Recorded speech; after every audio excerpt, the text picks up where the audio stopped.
नमस्कार दोस्तों, मैं सुहेल आनंद स्वागत करता हूं आप सबका आपके अपने YouTube चैनल पौराणिक कथाओं में।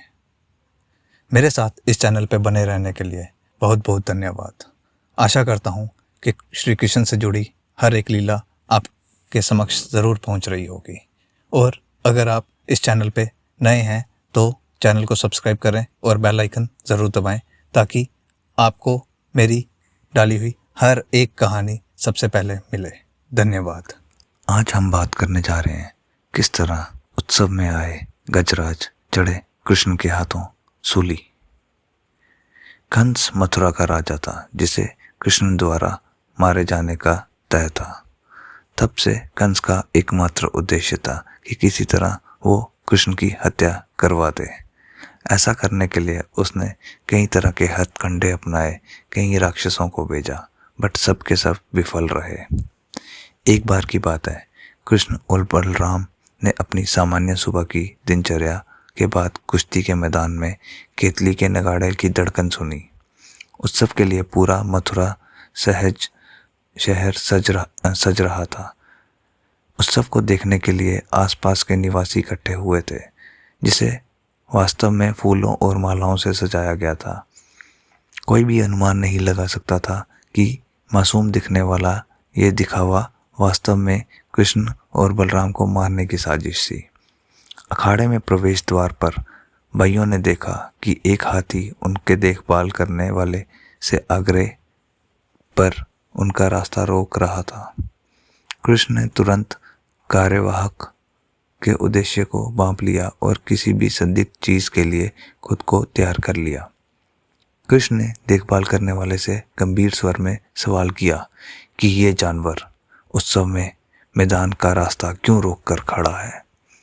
चौकीदार ने घमंड में आकर ऐसा करने से मना कर दिया। कृष्ण ने उसे और हाथी को यमराज के निवास स्थान पर भेजने की धमकी दी।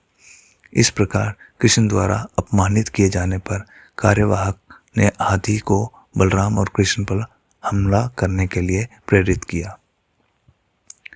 आदेश के अनुसार जानवर कृष्ण को अपनी सूंड से पकड़ने की कोशिश कर रहा था, लेकिन जैसे ही वह पहुंच के भीतर आया, कृष्ण निपुणता से उसके पीछे भागे। अपने दूसरे प्रयास में कृष्ण हाथी के पीछे दौड़े और उसे उसकी पूंछ से पकड़ लिया और उसे कम से कम 25 गज तक घसीटा। उग्र जानवर ने कृष्ण से छुटकारा पाने के लिए कोशिश करते हुए अपनी पूंछ को मोड़ने की कोशिश की, लेकिन इसके बजाय उसने एक छोटे बच्चे की तरह भगवान को विपरीत दिशा में घुमा दिया। कृष्ण ने उसे और भी चकमा दिया और वह जल्दी से जमीन पर गिर गया और फिर से उठा और गुस्से में हाथी ने सोचा कि कृष्ण नीचे है, उसे अपने दांतों से मारने की कोशिश की, लेकिन उसने पृथ्वी पर प्रहार किया। उनके पराक्रम को विफल कर दिया गया और प्रतापी हाथी कुबला पीड़ा हताश से उन्मदी क्रोध में चला गया। लेकिन हाथी के रखवालों ने उसे फिर से दबाव डाला तो हाथी ने एक बार फिर कृष्ण पर क्रोधित होकर हमला किया। इस बार कृष्ण ने हाथी को सूंड से पकड़ कर जमीन पर पटक दिया और उसके शरीर पर चढ़ गए। कृष्ण ने उसका एक दांत तोड़ दिया और इसके साथ जानवर और उसके देखभाल करने वालों को मार डाला। मृत हाथी को एक तरफ छोड़कर भगवान कृष्ण ने दांत को पकड़ लिया और कुश्ती के मैदान में प्रवेश किया। उनके कंधे पर दांत के साथ हाथी के खून और पसीने की बूंदें उनके चारों ओर बिखरी हुई थी और उनके अपने पसीने की सूक्ष्म बूंदें से ढका हुआ कमल चेहरा भगवान महान सुंदरता से चमक रहे थे।